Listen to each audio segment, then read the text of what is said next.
నమస్తే. ఈరోజు మన స్టూడియోలో ప్రముఖ ఆధ్యాత్మికవేత్త, జ్యోతిష్య వాస్తు పండితులు బ్రహ్మశ్రీ ఉమామహేశ్వర సిద్ధాంతి గారు మనతో ఉన్నారు. గురుగారితో మాట్లాడదాం. గురుగారు నమస్కారం. ఆయుష్మాంతవ. గురుగారు, మార్చి నెల 2025 మకర రాశి వారి పరిస్థితి ఎలా ఉండబోతుంది? ఎలాంటి రెమెడీస్ చేసుకోవడం ద్వారా మంచి ఫలితాలు ఉంటాయి అంటారు? మకర రాశి మార్చి నెల పాల్గొన మాసం క్రోధినామ సంవత్సరం అయిన నుండి పాల్గొన మాసం అయింది. పూర్వాభాద్ర నక్షత్రంలో ఉన్నది. సాధ్యయోగములోని బాలవ కరణములోని మకర రాశి వారి విధానం. మకర రాశి వారు అనగానే మహా తెలివైన వాళ్ళు, అత్యధికమైన తెలివితేటలు కలిగి. కానీ ఈ మకర రాశికి కూడా ఏలినాటి శని ప్రభావం గట్టిగా. నక్రశ్య కుంభరాశస్య నాయక సూర్యనందన. మకర కుంభరాశులకు అధిపతి అయ్యండి ఈయన మకర రాశిని వదిలిపెట్టి కుంభరాశిలో ఉండి, ఆ కుంభరాశిలో రవి భగవానుడైనటువంటి తండ్రి అయినటువంటి వాడు అక్కడే ఉండి మకర రాశి వారి యొక్క విధానం ఎలా ఉంది అంటే ఏమని చెబుతాం. మకర రాశి మీద కేతు దృష్టి పడి ఉంది. కేతువు మోక్షకారకుడు, శనికేతువులు ఇద్దరు శత్రువులు. మకర రాశి మీద ఎప్పుడైతే ఈ యొక్క కేతు దృష్టి, కుజ దృష్టి, కుజుడు కూడా శత్రువే, అత్యంత ప్రమాదకరమైన శత్రువు. ఈ మకర రాశి వారు అనుకున్న పనులను సాధ్యమైనంత మటికి మొట్టమొదటిగా తలపెట్టింది నిర్విఘ్నంగా చేయాలి. సగం చేసి మరల చేద్దామనుకుంటే వీరికి ఆ పని పూర్తి అవ్వదు, చెయ్యలేరు, ఆగిపోతుంది.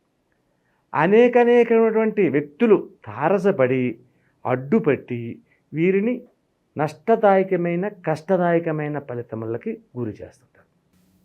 ఎంత తెలివైన వాడైనా కూడా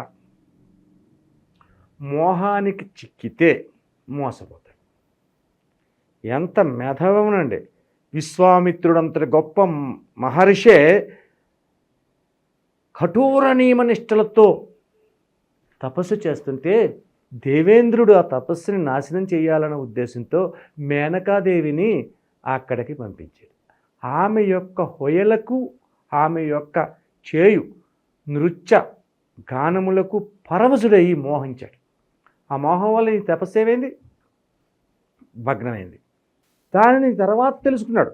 ముందే తెలుసుకుంటే ఒక రకంగా ఉంటుంది. భగ్నం అయిపోయిన తర్వాత తెలుసుకున్నాడు విశ్వామిత్రుడు. భగ్నం అయిపోయిన తర్వాత తెలుసుకుంటే ఏముంది? ఇక్కడ శకుంతలనే ఆమె జన్మించడము, ఆమె అప్పుడే అక్కడ వదిలిపెట్టడం, ఈ యొక్క ఈవిడ పారిపోవడము అన్నీ జరిగిపోయినాయి. అలాగా ఈ మకర రాశి వారికి మోహ విధానంలోకి వెళితే అత్యంతమైన నష్టదాయకమైన స్థితిని వీళ్ళు పొందుతారు. ఇక కుజ విధానము దృష్టి కూడా మకర రాశి మీద ఉంది కాబట్టి అదే కుజ విధానానికి యోగదాయకమైన స్థితిగతులు వీళ్ళు తెచ్చుకోగలిగితే కొన్ని రెమెడీస్ వల్ల, ఆ రెమెడీస్ నేను చెప్తాను, ఆ రెమెడీస్ తెచ్చుకోగలిగితే ఈ యొక్క మాసము యందు మార్చి నెల యందు ఉగాది లోపల వీరు నూతన స్వగృహాన్ని కొనడం కానీ లేకపోతే స్థలము పొలములు కొనడం కానీ జరుగుతాయి. లేదు వ్యాపారస్తులై ఉన్నారు. ఈ వ్యాపారస్తులు నూనెలకు సంబంధించి దినుసులు నూనెకు సంబంధించింది చేస్తే వ్యాపారంలో అభివృద్ధిపరమైన స్థితిని పొందగలుగుతున్నారు. అలాగే మకర రాశిలో ఉన్న కన్స్ట్రక్షన్ అంటే ఏంటి? బిల్డింగ్స్ కట్టడం వరకు చెప్తున్నాను నేను, పైకి ఎత్తి కట్టేది. అలాగే రోడ్స్ కిందకి పాకిరితో ఉండేదాన్ని కడితే నష్టదాయకమైన పరిస్థితి వస్తుంది. అటువంటి విధానంలో వ్యాపార రంగంలో మకర రాశికి బాగుంది. తెలివితేటలు, అనుకూలవంతమైనటువంటి మాటలతోటి తనకు కావలసిన మాటలను మధ్యలో దొల్లించుకుంటూ ఎదుటి వారిని సమ్మోహపరుస్తూ వారి చేత తన పనులను తాను శీఘ్రంగా నడిపించుకుంటూ వారి వల్ల లాభాన్ని పొందగలుగుతున్నారు మకర రాశి వారు. సరేనండి, మకర రాశి వారు వ్యాపార రంగంలో ఉన్న ఈ యొక్క కన్స్ట్రక్షన్స్ కింద ఉన్న వారి పరిస్థితి ఇలాగ ఉంది. ఇంకా కాఫీ హోటల్స్, వస్త్ర విధానం, అలాగే చిన్న చిన్న షాపులు నడిపేవారి పరిస్థితి ఎలాగ ఉందంటే వీళ్ళది మధ్యస్థంగా ఉన్నా కూడా లాభాన్ని ఎంతో కొంత ఆర్జిస్తున్నారు. ఎంతో కొంత. ఏంటంటే ఒక మహనీయుడు చెప్పాడు, వివేకానందుడు, జీవితంలో గమ్యాన్ని చేరాలి అంటే పరుగుపెట్టు ఓపిక లేదా, నడిచే ఓపిక కూడా లేదా, పాకురుకుంటా వెళ్ళే ఓపిక లేదా, దేక్కుంటా వెళ్ళు. కానీ నిలిచిపోతే గమ్యాన్ని చేరలేం. పరిగెడితే గమ్ముని చేరుకుంటాం, పాకురుకుంటా వెళ్తే నెమ్మదిగానే మొత్తం మీద చేరుతాం. కాబట్టి ఆగిపోకూడదు. కాబట్టి ఈ మకర రాశి వారికి సాధ్యమైనంత వరకు ఆగకుండా ఎదరికి పయనం చేస్తే ఉగాది వరకు ఎప్పుడైతే వీళ్ళు ఎదరికి వింటే వెళ్ళారంటే 30వ తారీఖు ఉగాది వస్తుంది అంటే మంత్ ఎండింగ్, ఇవాళ 1వ తారీఖు. మంత్ ఎండింగ్కి వీళ్ళు ఒక ఉన్నతమైన స్థానానికి వెళ్ళిపోతారు. ఉగాది తర్వాత మనం ఇందాక అనుకున్నట్టుగా స్థలాలు కానీ, పొలాలు కానీ, లేకపోతే ఇంకోటి కానీ దగ్గరికి చేరే అవకాశాలు వీళ్ళకి ఎక్కువ కనబడుతుంది. సరేనండి, ఇల్లు పరిస్థితి ఇలాగ ఉంది. మరి ఉద్యోగ రంగం చేసే వాళ్ళ పరిస్థితి ఏముంది? ఇక్కడ ఏలినాటి శని ఉద్యోగ రంగం వారికి అత్యధికమైన నష్టాన్ని, కష్టాన్ని ఇస్తుంది. ఉద్యోగ రంగంలో బాస్ అనేవారు, యాజమాని అనేవారి వల్ల కొన్ని ఇబ్బందులకు గురవుతారు. ఏంటి ఆ ఇబ్బందులు? ఎదుట వ్యక్తులు, నువ్వు నచ్చని వ్యక్తి ఎవరైతే ఉన్నారో అంటే శత్రుభావ విధానం, ఆ శత్రుభావ విధానం ఆ యొక్క యాజమాని దగ్గరికి వెళ్ళి నీ మీద చాడీలు చెప్పి లేనిపోని మాటలను చెవికెక్కిస్తే దాని వలన అది నమ్మి కొద్దిగా ఇబ్బందికరమైన స్థితిలో, అంటే ఉద్యోగం పోతుందా? పోదో, ఇబ్బంది పెడతాడు. యజమాని ఇబ్బంది పెడితే చేసేది ఏముంటుంది? అటువంటి పరిస్థితులు ఈ యొక్క మకర రాశి వారికి ఉద్యోగ రంగముల్లో ఉన్నారు. ముఖ్యముగా ఉద్యోగ రంగముల్లో ఉన్న వారికే కాదు, అన్ని రంగముల్లో ఉన్నవారు కూడా ఈ మకర రాశి వారికి కుజుడి యొక్క దుష్ట ప్రభావం అనేది కనబడితే వాహన ప్రమాదములు సంప్రాప్తమయ్యే యోగం ఉన్నది. కాబట్టి అత్యంత జాగరూకతని మెలకువగా నడుచుకోవాలి.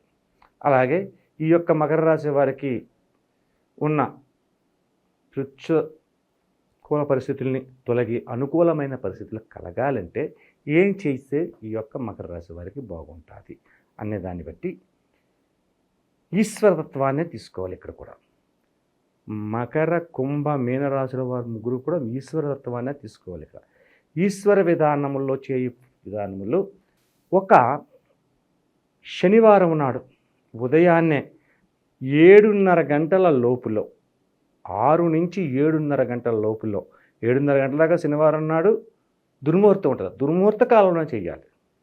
దుర్ముహూర్త కాలంలో చేయాలంటే ఉదయాన్నే లేచి చన్నీటి స్నానము చేసి నవగ్రహముల దగ్గరికి వెళ్ళి, నవగ్రహముల దగ్గర శనేశ్వరుని యొక్క విగ్రహమునకు నువ్వుల నూనెను ఒక 100 గ్రాములు తక్కువ కాకుండా నూనెను ఒక నల్ల వస్త్రం ఆ విగ్రహానికి కట్టి దాని మీద ఈ నూనెను పోసి నల్లటి బెల్లమును, ఇంకా మీకు వీలైతే తాటి బెల్లం అని ఉంటుంది, ఆ తాటి బెల్లాన్ని నైవేద్యంగా తమలపాకులో పెట్టి నివేదన చేసి నవగ్రహముల చుట్టూ 9 ప్రదక్షిణలు చేసి మళ్ళా కాళ్ళు, చేతులు, ముఖము కడుక్కుని వీలైతే స్నానం చేసి ఈశ్వర విధానం దగ్గరికి వెళ్ళి ఈశ్వరుడికి అభిషేకాన్ని చేపించి ఆ అభిషేకంలో దానిమ్మ గింజల రసము, దానిమ్మ గింజలు అంటే ఏ రంగులో ఉంటాయి? ఎరుపు రంగులో ఉంటాయి. ఎరుపుకి విధానం ఎవరు? కుజుడు. కుజ విధానంలో దానిమ్మ రసం ఎప్పుడైతే ఈశ్వరుడికి అభిషేకం జరిగిందో శనితత్వంలో వస్తున్న విధానంలో శుభయోగదాయకమైన పరిస్థితులు ఈ యొక్క కుజుని ద్వారా సంప్రాప్తమవుతాయి. ఎందుకు చెప్తున్నాం ఇది? కుజ విధానం మనం బాగుపరుచుకుంటే ఇళ్ళని, స్థలాల్ని, పొలాల్ని కొనగలమని ఇందాక చెప్పుకున్నాం. కాబట్టి దానికి అనుకూలవంతమైన విధానమే ఈ దానిమ్మ రసం ఈశ్వరుడికి ఇవ్వాలి. ఈ దానిమ్మ రసంతో పాటు ఈ యొక్క విధానాన్ని పొందాలి అనుకుంటే మనం చేయవలసింది ఇంకొక అభిషేకంలో కూడా కమలా పండు, కమలాలు ఉంటాయి కదా, ఆ కమలాలు కూడా ఆరెంజ్ కలర్, అది కూడా ఈ యొక్క జ్యూస్ని అభిషేకం చేయాలంటే పాలు, పెరుగు, తేనె, నెయ్యితో పాటు ఈ యొక్క జ్యూస్ని కూడా అభిషేకం చేసి మారేడు దళములు 27 మారేడు దళములు తీసుకుని ఒక దారమునకు దండగా చేసి ఆ దండను శివలింగానికి వేసిన ఎడల ఈ యొక్క మకర రాశి వారికి వస్తున్న రోడ్డు ప్రమాదములు సంప్రాప్తమవ్వనివ్వండి, అటువంటి ఇబ్బందికరమైన అంటే ఉద్యోగ రంగంలో ఉన్న బాసులు పెట్టి బాధలు కానివ్వండి, హితి బాధలు కానివ్వండి, అనేక రకములైనటువంటి ఇబ్బందులు, ఎటువంటి ఇబ్బంది ఉన్నా కూడా తొలగి సుఖ సంతోషకరమైన జీవితాన్ని పొందగలుగుతారు. ఆరోగ్యపరమైన ఇబ్బందులు దగ్గరికి వస్తుంది, ఆరోగ్యకరమైన పరిస్థితుల దగ్గరికి వస్తాయి, అనారోగ్యాలు తొలగుతాయి. అన్ని విధములుగాను సుఖ సంతోషదాయకమైన పరిస్థితులను పొందగలిగేదే మకర రాశి వారి జాతక విధానం. మార్చి నెలలో మకర రాశి వారికి ఎలాంటి ఫలితాలు ఉంటాయి, ఎలాంటి రెమెడీస్ చేసుకోవాలి, మీ మాటలు అద్భుతంగా వివరించారు గురుగారు. ధన్యవాదాలు. ఆయుష్మాన్.